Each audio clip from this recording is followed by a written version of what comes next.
Hello, everyone, and welcome to today's training on Arkansas's REAP Concussion Management Protocols. We appreciate you joining us today. Today's training is being recorded for others to view as time allows and for your reference. I am Haley Cushion from NASHA, which is the National Association of State Head Injury Administrators. Arkansas has partnered with us to bring this training to you. If you have any questions during this presentation, please ask them in the questions area in the attendee panel. A certificate of attendance will be sent through email after today's presentation. This session will be placed on the web at www.arbraininjury.org. That's arbraininjury.org, as well as the UAMS site. Also, the handouts for today will also be provided as well, and they'll also be on that arbraininjury.org site. At this time, I would like to introduce Amy Goddard. She is the Related Services Coordinator and the Brain Injury Specialist for the Office of Special Education at the Arkansas Division of Elementary and Secondary Education. Amy? All right. Well, thank you all for joining us today. It's a beautiful day here in Little Rock. I hope it's a beautiful day wherever you are. I am Amy Goddard, and I help kids transition back to school after brain injury. I work here in the Office of Special Education, and my community partners work at UAMS, and they are Kristen Alexander and Dr. Danny Bircher. And we have worked together with some others to develop the REAP Concussion Management Protocol. And we are thrilled today to present our speaker for this webinar, Dr. Karen McAvoy. Dr. McAvoy is a duly credentialed clinical and school psychologist. She practiced as a pediatric psychologist at Seattle and Denver Children's Hospitals, and served as director for the Center for Concussion with Rocky Mountain Hospital for Children. She also practiced as a school psychologist for 20 years, serving as a coordinator of mental health, coordinator of manifestation determinations, and coordinator of the brain injury team at Cherry Creek School District. After 20 years on the front lines in a school district, Dr. McAvoy then served as consultant for an additional 10 years to the Colorado Department of Education, providing trainings to multidisciplinary school teams across the state of Colorado on the impact of brain injury and neurodiversity on learning and behavior. Dr. McAvoy is the author of REAP, a community-based interdisciplinary team approach to concussion management that's been customized in over 12 states. She is also the co-founder and owner of GetSchooledOnConcussions.com, a website and training curriculum empowering educators to oversee and direct return to learn efforts for students with concussion as they return to school. Dr. McAvoy continues to keep a foot in each world of medicine and education. Half-time, she provides assessments, treatment, and consultation to adults and children suffering from mild, moderate, and severe brain injury at a clinic in Fort Collins, Colorado, and the other half of her time is spent routinely traveling the country to provide training to schools on return to learn following brain injury. Welcome, Dr. McAvoy. Great, thank you, Amy, and thank you to Arkansas and all the partners in Arkansas for bringing REAP out to your state, and thank you to NASHA for helping Arkansas to get this customized for them and now to disseminate this across your state. This is our third training of 4. And we have trained different disciplines around this book because as Amy talked about, this is an interdisciplinary approach and everybody needs to know their role in helping to manage students as they move forward with concussion. So I'm going to go through the REAP booklet but answer some specific questions that are most relevant for family caretakers, guardians in your role in this whole process of concussion management. So let me go ahead and get us started there. Okay, so we are talking about this REAP manual that you can see here. This is the one that is kind of the general, kind of generic version of it that NASHA is now helping other states to get in place. And this is work that came about when I was working with the school district here in Colorado, and we wrote the first version in 2009. If you are looking for this manual, if you go to reapconcussion.com, you will be able to find all of the different states that have currently customized REAP for their state. You can see that we have Arkansas is one of our newest ones, and we are continuing to work with other states. If you happen to know people in any of these other states, it has been customized for them there, and they can download this for free and find out information on how to manage a concussion in any of these states. Even if there isn't one in your state, then this is still good information, and you can still use the concepts in this even if you don't have kind of the state resources listed. This is your version. This is the Arkansas version of REAP, and I'm going to go through this in more detail. Let's start with just some information on what is a concussion. A concussion is any kind of a hit to the head or jolt to the body that shakes the brain within the skull, and it leads to a functional outcome, meaning that it leads to symptoms that fall into these 4 different categories of physical, cognitive, emotional, and sleep symptoms. While everybody remembers or thinks about things like, do you have a headache with a concussion? That's not the only symptom out there. It is the most common symptom, but it's not the only one out there. Kids also have trouble concentrating or remembering.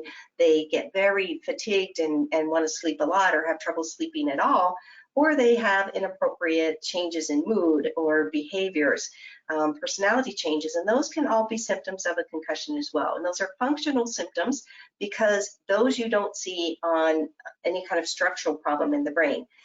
So signs of symptoms would be, signs would be what you see, like somebody who is asking the same question over and over or is putting their head down to sleep.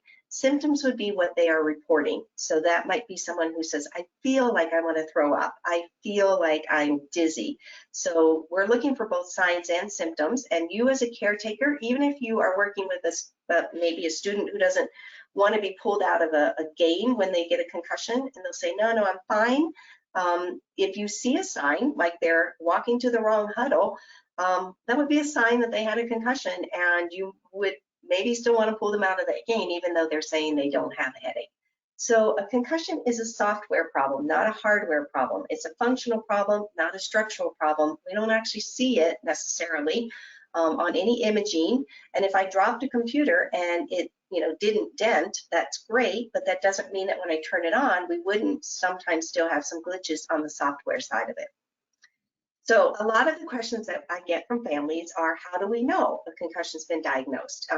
Is it done by a CAT scan or an MRI? Or if I take my child to the emergency room and we think they had a concussion, but they don't give a CAT scan, how do I know?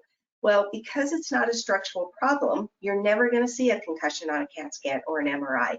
A concussion is a cellular injury. It has to do what's inside the cell versus outside the cell that causes functional problems, those signs and symptoms, and it doesn't rise to the level of actually having some kind of a structural problem that you would pick up on a CAT scan or an MRI.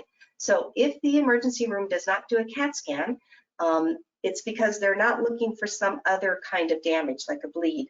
And so they could make a diagnosis of a concussion without doing a CAT scan, and they would actually probably prefer not to expose your child to radiation that happens with a CAT scan. And so if they can diagnose the concussion without a CAT scan, that is the responsible thing to do. But it doesn't mean your child did not get a concussion if they did not get a CAT scan. While we know that concussions happen in sports, and you can see here that football is always the highest percentage of concussions, it's not very far down that you see some girls sports in there, girls lacrosse, girls soccer, and so we have to make sure that we're watching all of our athletes, and also keep in mind things like falling off the playground or falling off your bike, or in Colorado, skiing and snowboarding, and those are not necessarily sports that we're seeing in schools, but they are things that you'll see on your watch at home. So in male sports, of course, football is always the highest, and you can see that's followed by hockey pretty closely by different research studies. Female soccer is the highest sport in terms of concussions, so if you have kids who play either of these. This is an interesting study in that in practices, when we looked at the number of practices, not us, we didn't do this research, but the Rio, the group that did this research, they found that the highest number of, or third highest number of concussions was in cheerleading in practices, and that led to some changes in cheerleading where they practice, that they have to have some soft surfaces, etc. So the research is showing that many different types of different kinds of sports, you will see concussions. And that led to all of the states moving forward with return to play legislation. So in your state, just like all the other states, there is return to play legislation that is specifically going back to a school-sponsored sport. And all of those have some kind of, the three tenets involved is that there's needs to be education to some stakeholders, and that'll vary state by state, but usually it's a coach, sometimes it's the athlete, sometimes it's the parent. There's removal from play if there's a suspicion of a concussion, and then there's return to play under medical clearance of some sort. And again, that will vary state by state. It could be an athletic trainer in some states, but in other states, it's a medical doctor, it's a nurse practitioner, it's a psychologist, etc. What we want to make sure that we are all paying attention to is removing athletes from further hit to the head. That's why the most important part and the one and only black and white non-negotiable in a concussion is you must be removed from any further potential hit to the brain. And so that's why kids are taken out of school, rec, and club sports. They're usually taken out of PE and play at recess whenever there is any knowledge of a concussion. What we're trying to prevent there is second impact syndrome, which is having a concussion and then getting hit again while you are still concussed from that concussion. And that second hit to the head can either lead to very serious damage, brain damage, or death. In the state of Colorado, I was the school psychologist at Grandview High School when Jake Snakenberg had this happen, where he was taken out of play for like a week because of a concussion. He was put back into play the next week, took a second hit to the head, lost consciousness, was airlifted off, and the next day he passed away from second impact syndrome. So this is what we are trying to prevent, and why every state has the legislation that there is a process, a medical process, to return to play safely. A lot of parents will ask, well, my daughter or my child doesn't really play a collision or contact sport. They're not a football player. My daughter's a catcher, for example, in this question. And so parents will say, well, could they go back to their sport if it's not a high-risk sport? And the American Academy of Pediatrics has classified sports as contact, limited contact, and non-contact. You can see that there are some non-contact sports in there, like track and archery, swimming, etc. But with a concussion, we don't really differentiate. If you have had a concussion, we don't want you to put yourself at risk for any hit to the head. And so if you're swimming, you could still hit your head while you're flipping. Or if you are out there, running track and field and you trip, you can still hit your head. So it's the bottom line with sports is it doesn't matter if it's contact or non-contact sport. We want you out of sport, and unless a physical therapist is allowing a small amount of cardio. But other than that, in terms of just having schools or rec leagues watch kids for this, we don't want to risk any other hits to the head. The other important thing that's really come to our attention in the last so many years is that we're not just talking about athletes here who get concussions. There are lots of kids who get concussions who are non-athletes. About 50% of the kids that we are managing in schools receive their concussions in non-sports related ways. That means motor vehicle accidents, slip on ice, slip in the shower, assault situations. And so we need to take care of all of our students, even if they're not athletes, because all students return to learn, even if they don't return to play. So, this is not just something, if your student plays a sport, you need to worry about concussions. We need to think about all of our kids who might get a concussion in other ways as well. So how long will it be that my child will have this concussion? Well, the good news in the research of concussion management research and work is that about 70% of kids between the ages of 5 to 18 will resolve from their concussion in 4 weeks. So that's a long time. A month is a long time for kids, but actually 4 weeks is a very favorable outcome for students to have a condition that will, for the most part, get better within a month's time. We want these symptoms to steadily decrease every day, every week, until at some point the symptoms are back to baseline, and then we can clear them back to their score. I also get the question, my child was not knocked out, so did they really have a concussion? And this goes to the symptoms that I was talking about before, with headache being the number one, the most common symptom. Loss of consciousness is actually one of the rarest symptoms. So you do not have to have a loss of consciousness to be diagnosed with a concussion. Any hit to the head and any symptom is enough now to be diagnosed with a concussion. Parents will also ask me, well, isn't there a test that you can give to make sure, you know, they've had a concussion or they're done with their concussion? A number of them out there are listed here, SWAY and CNS vital signs, but probably the most common one that you might have heard about is the impact test. That can be given to kids as young as 6 and as old as 80 now, and this is something that is often given at baseline to make sure that we know how the student is doing or the athlete is doing before they get a concussion, and then we can look at their scores as they go through the process of recovery. Here's an example. You can see that this student, if 50% is right smack average, you see that this student had some low scores in visual motor speed the first time we tested them, and then you can see how that score goes up to a 27%, up to a 32%. And so at the end of their process of rehabilitation, you can see that their scores are all now in the 40, 60, 50, 55%.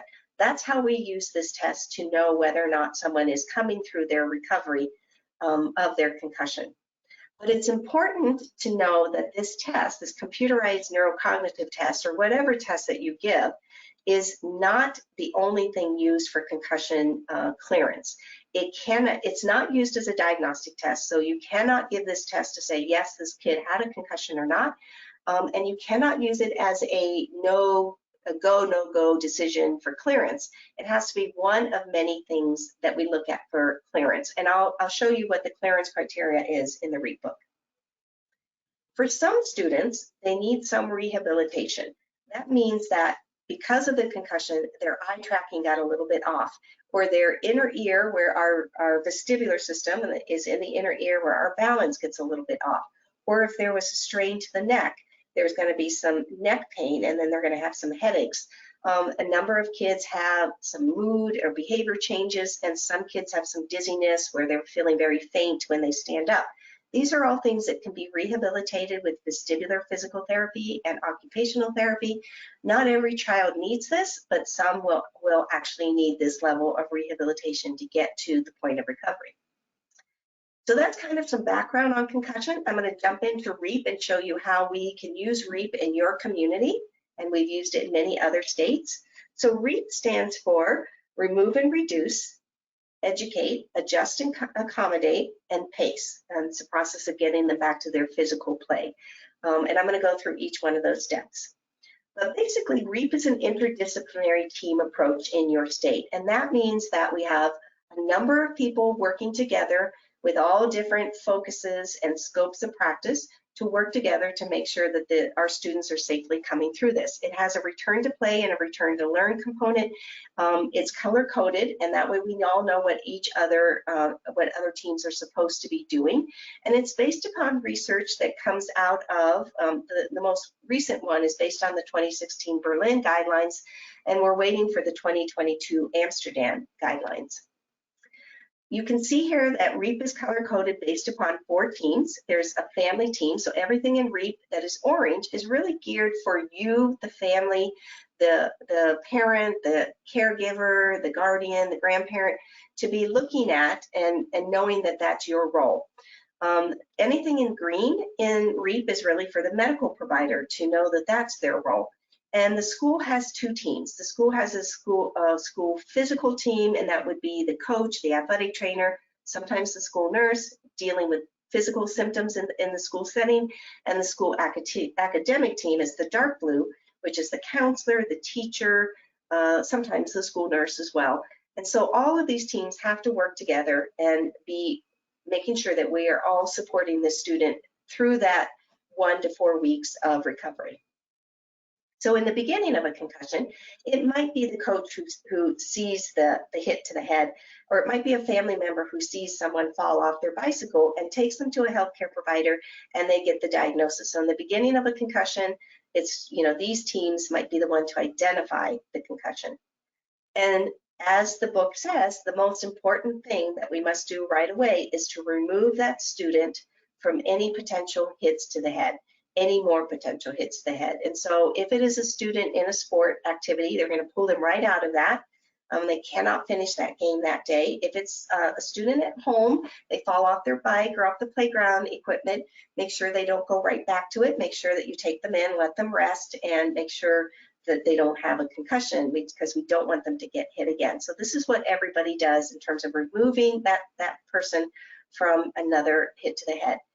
We don't, but then we want to reduce some of the cognitive and social demands. So we don't remove those, eliminate those completely like we do physical activity, but we do reduce the school and home stimulation.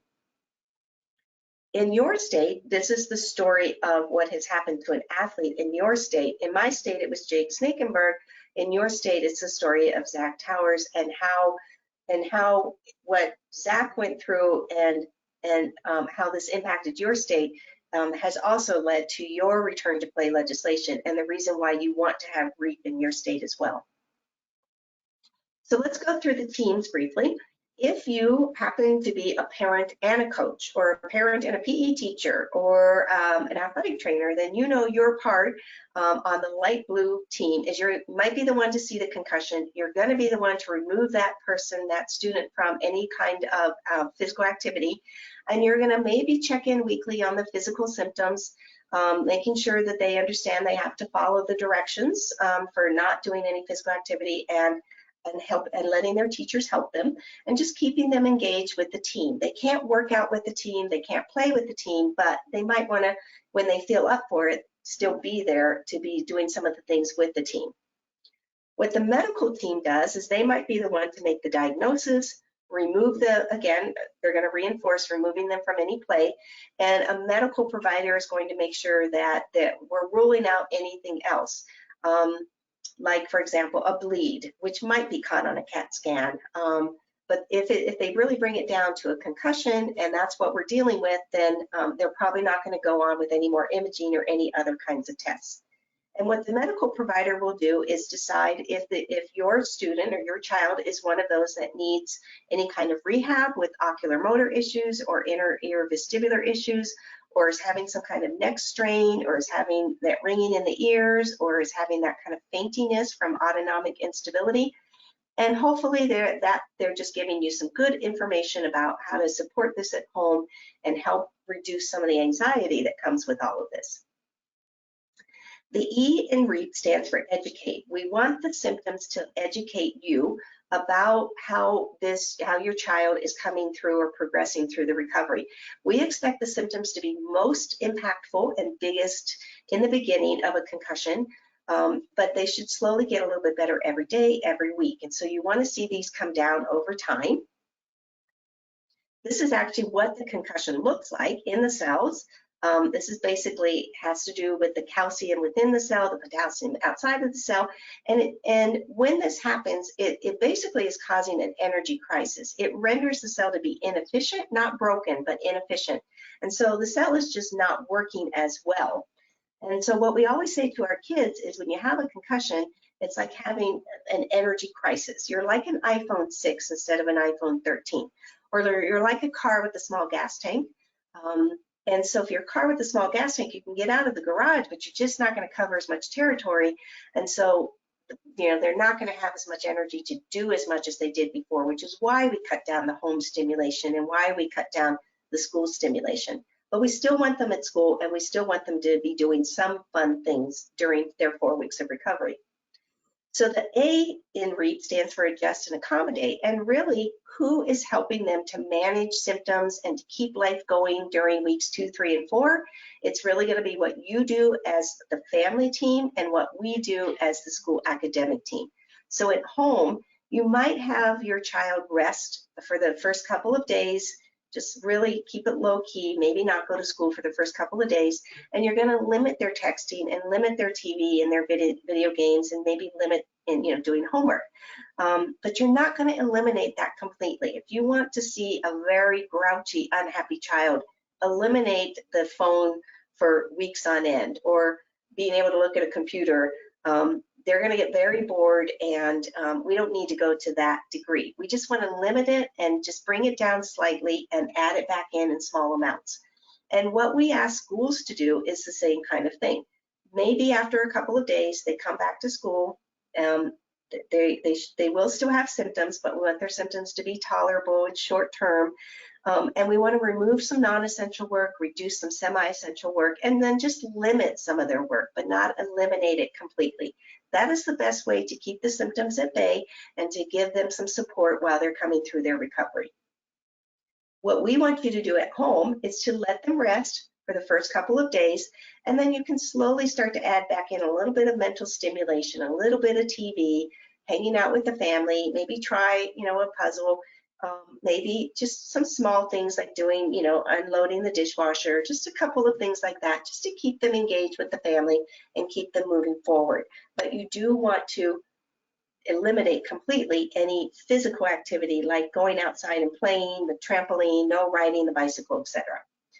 And in terms of returning to school, we put this in orange in REAP because this really is, we really need your help in returning your child to school.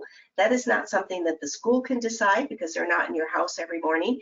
That is not something that even a pediatrician can decide because they're not at your house every morning. So some guidelines within REAP about returning your child to school covers let them rest, for the first couple of days, then add a little bit of light activity, and then within a couple of days, you're going to want to get them back to school, but be sure you're communicating with the school, letting the nurse know, letting attendants know, letting their teacher know that they're coming back to school with a concussion, and so they're basically like an iPhone 6 instead of a 13, and they're just going to have to dial down some of the work while they're at school. The dark blue side is really what the school and the teachers need to know. So Adjust and Accommodated School includes all these different interventions that teachers can give to students depending upon what their symptoms are. So if they're having a lot of, they're very, very tired, they can do some pacing where they close their eyes and rest their eyes for 5 or 10 minutes in the classroom. Cognitively aren't able to keep up with as much work, cut that down a little bit. Being a little bit emotional, maybe they can go to visit the counselor once a day or go to the nurse clinic for 20 minutes to rest. So this is what the school can do to kind of keep those symptoms at bay.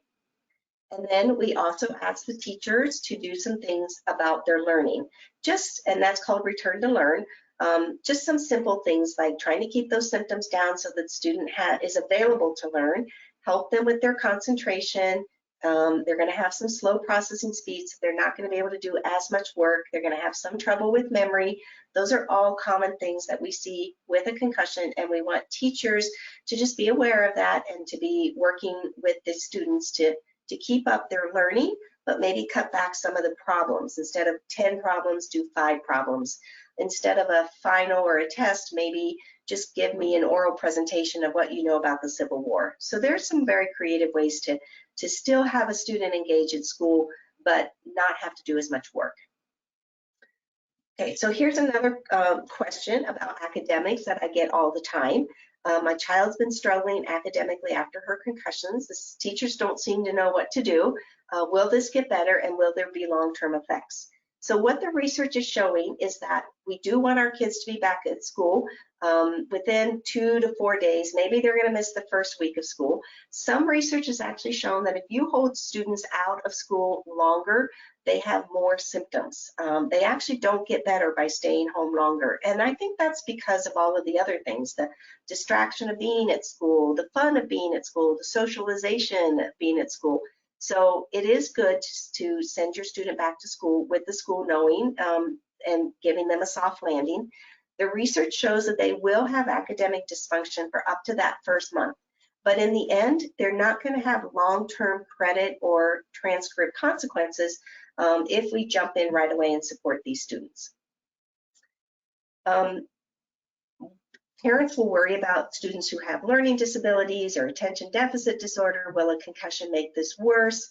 So anything, so if you think of everything as an energy crisis, anything that was a bit of a weakness before the concussion is going to be harder to manage during the concussion. So if your student had learning disabilities or attentional issues before, or even vision problems, motion sickness, sleep problems, it is not at all uncommon for those to be amplified, those to be heightened during the recovery of a concussion.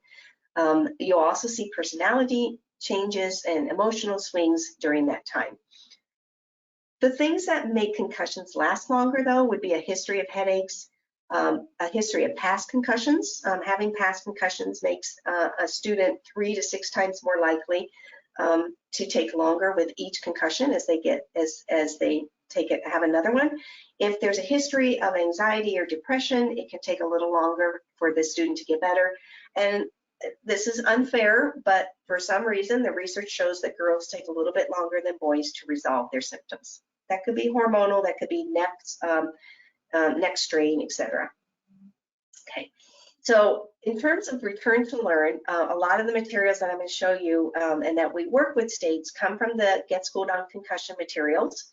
Primarily what we work with teachers on with your student coming back to the classroom is that we focus on 3 things with your teachers in this order. Number 1, mental fatigue, which is all about their symptoms.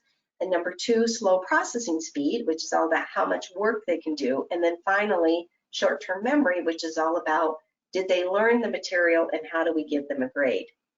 And the reason why we work on those 3 things with teachers when we are having students come back in the classroom is because if your child is having a lot of symptoms that they're not feeling well enough to be at school, they miss school and they miss instruction. And if they can't hear instruction, then it's really difficult for the teachers to do the next thing, which is help them manage their workload. So if your child has heard instruction, then maybe the teacher can get the gift of removing some of the non-essential work or reducing some of the semi-essential work. But if your student has never heard instruction, it's really hard for the teacher to even know where to start in terms of cutting back the work. So once the student's been there and has passively listened and learned, even though they still have some symptoms, then the teacher can decide how much work can be cut back. And then finally, the student and the teacher together can decide how is that student going to show that they learned this material and how would they get a grade. And that can be things like, different creative ways like, doing a presentation instead of taking a test, etc. What most of the students ask is, how am I going to get back to my sport? And how do I get back to my life? Basically, how do I get cleared from this? And so this is in the REAP manual. And the criteria for clearance, like I said, is not based on any one thing. It's based on a combination of all of these things coming together at the same time. Sometimes that takes a week, sometimes that takes 4 weeks, sometimes that takes 3 months. We just never know. So we don't clear students based on time, we clear students back to sports based on their symptoms. So the criteria would be when you, as the parent, says, yeah, this is my student back. They are doing all of their chores at home, their personality is back to their normal personality, they're not getting any extra symptoms or flare-ups at home. When we have that confirmation from you as a parent, that's one criteria. So you have a very important role in this clearance process. The other thing is when they are back to their pre-concussion learning level. So I like to get teacher input. I want to make sure that the teachers are no longer having to cut back their work, the student is doing everything that other students are doing, and that this teacher who knows your student can say, yep, that's where Johnny was in math before the concussion, and he's back there now. We want to make sure that if anyone is using neurocognitive testing, that their scores are back to baseline or back to wherever we expect them to be within that range of average. If your student has been referred out to physical therapy or is checking in with an athletic trainer regularly, we want to make sure that they've been discharged from any therapies and the athletic trainer says their symptoms are back to their pre-concussion symptom level. And we want to make sure they're off all over-the-counter medications for any symptoms of concussion. And when these things come together, and obviously, we of course want your child to also see a healthcare provider, but you know, that we know some people don't have healthcare providers around where they can access them. Some do. So, you know, if you have a healthcare provider involved, that's also an important part as well. But when all of these come together, then we can start moving towards clearance. The REAP manual has a list of symptoms in there, and so if you at home are just wanting to monitor symptoms, you can do this. You can ask them about where their symptoms are. You can ask them that daily in the beginning of a concussion, but by the time you get into a week or a couple of weeks, we'd say don't ask them daily, ask them maybe month or weekly, so that they, you know, are not feeling like, you know, that you're trying to, you know, get symptoms from. We want them to honestly answer where are their symptoms. And this is the teacher feedback form, which is also in the REAP book. I ask my students to go ask their teachers to fill this out for me. So it's the student's responsibility to take it around teacher by teacher. It's not the teacher's responsibility to get this back to me, but the student has a vested interest in talking to every teacher and making sure the teacher is filling this out, and then they bring this in to me, and it becomes one of my criteria for clearance. So basically, we're all working together. Maybe, you know, the coach or the healthcare provider sees them in the beginning, but it's really you as the family team and me as the school team that is working on the management piece, and we're passing the baton back and forth to each other.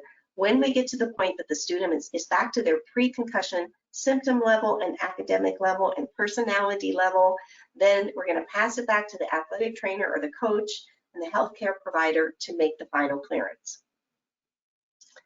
So here's another question that we get when we get to clearance. My daughter had a concussion and we saw our pediatrician. Now the athletic trainer at school says she needs to go through a return to play protocol. What is that? Okay, so once we all get to the point that we say, yes, it is time to start to put the student back to play, we want to check it one more time. And that's called the graduated return to play steps. The reason why we do this with athletes is because all of the professional athletes do this. So if it's good for our professional athletes, it's good for our kids. So the guidelines would say that when we are all in agreement that it's time to start the graduated return to play steps, then we want to slowly add in physical exertion one step at a time, making sure that symptoms don't flare. So we start with step 2 is going to be some light aerobic activity, and sometimes, you know, the kids are started on that while they're still coming through the symptoms. So that usually, you know, we don't necessarily wait for the end for that one. So sometimes, you know, kids can go for a walk or do a little bit of stationary bike while we're waiting for them to resolve their symptoms. So if they don't get new symptoms from that, great, go on to the next one, is basically some hand-eye coordination. 24 hours later, if they don't, you know, have any symptoms from that, they go on to like a non-contact practice. And if they're in a sport, they can do this with their team. And that would be like running some drills, but without contact. And then if they get no symptoms from that, then they would go on to the full contact practice. And that might be a full, you know, workout in pads with, you know, running and all of that involved possible collisions. And if there were no symptoms from that in 24 hours, then we clear them to go back into their sport and they resolve from this concussion. So you can see that it's really our way of testing one last time, because symptoms tell us whether that we have resolution of the brain. And so we want to test this slowly and carefully. If you have a child who's going back to riding their bike and not in an organized sport of any type, it's still good to go through these steps, just one step at a time, making sure that you have resolution of the brain at each step. All right, our grandchild had a concussion 6 weeks ago. We followed the doctor's orders. We reduced the activity in schoolwork. Now he's much better, but he's been cleared to resume normal activity. What happens if he gets another concussion in the future? Well, in theory, we take every concussion as a single concussion. We want to make sure every student comes clearly through each concussion, gets cleared back to sport, and then we assume that they are okay, that there are no reasons to hold them out of sport, and that we don't expect to have any long-term effects. We do have some students who have kind of a vulnerability after that, so it's sort of like It takes less effort for them to get their next concussion, and with each concussion, it takes longer to heal, and it may get more intense. If we are seeing a pattern where they're getting their next concussion easily and without with less and less force, then we're a little concerned that there's maybe a vulnerability going on. But we've had many athletes who've had one concussion and they just never have another one, and we've had others who then begin to get into a pattern of this. So we can only tell that with time. We do believe that there are some genetic factors, some gender factors, like I said, neck strength, hormones, some of those things that make it, different for different students, for boys and girls. So we just really can't predict, and we just have to watch. But once your child has gone through a concussion and has cleared, we don't really worry about long-term effects unless we see the next one come on pretty quickly and each one get harder. And then we'll start talking to you about whether it's safe to continue to play the sport. All right, so those are the details of the REAP manual.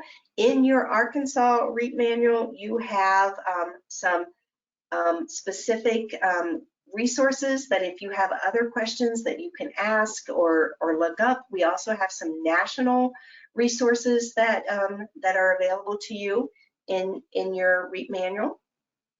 And on the back of your REAP manual, there are, this is your own return to play legislation. So if you are curious as to who has to be trained in your state, or who can be the healthcare provider that can put a student back to play, this is all on the back page of the REAP manual, so that you can look at that and have that easily at hand.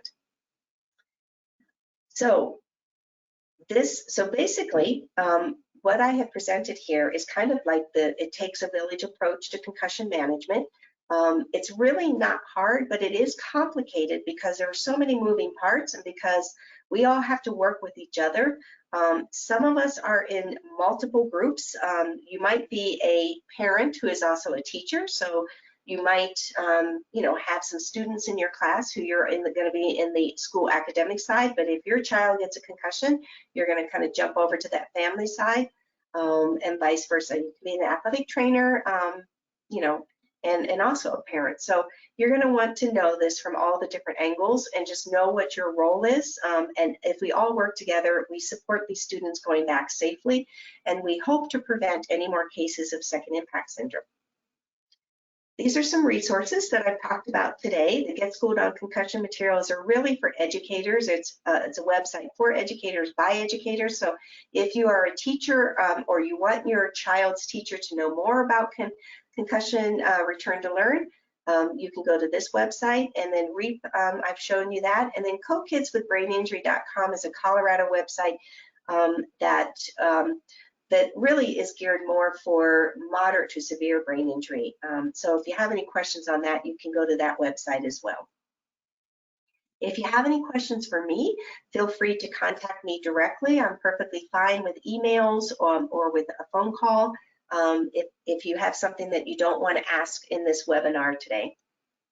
And then upcoming webinars, like I said, we have done already 3 of them.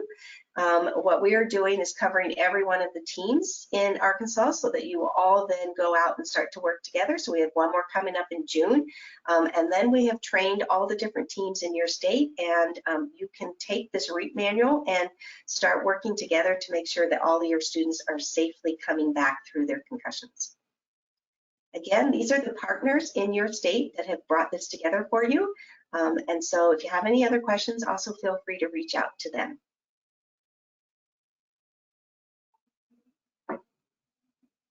All right. And I'm going to turn this back over to Haley if there are any questions.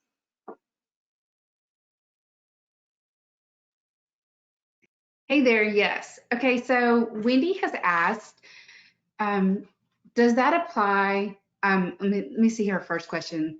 If they have post-concussion syndrome years after having the concussion, do they need to stay out of sports?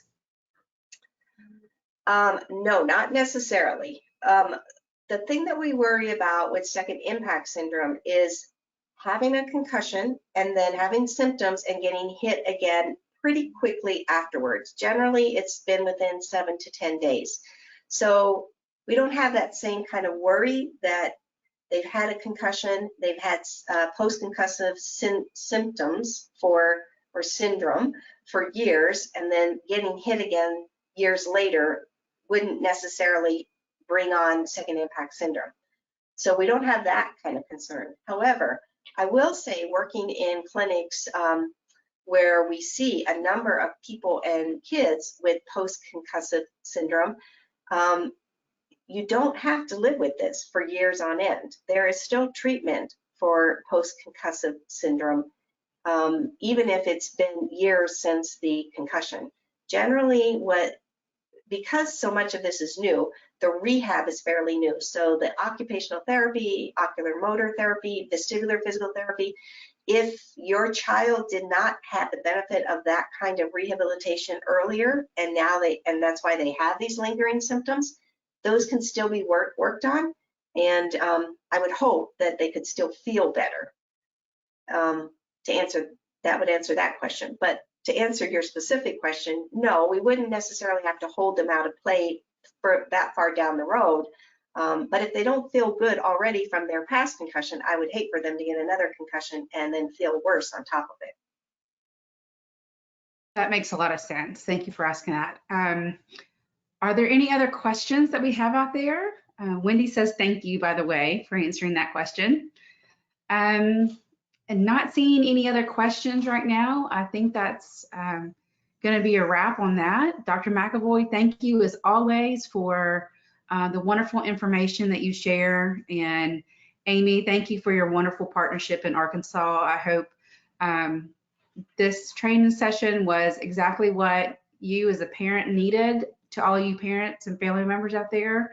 And we hope that this information is really helpful going forward with your child or student. Thank you all. Thank you.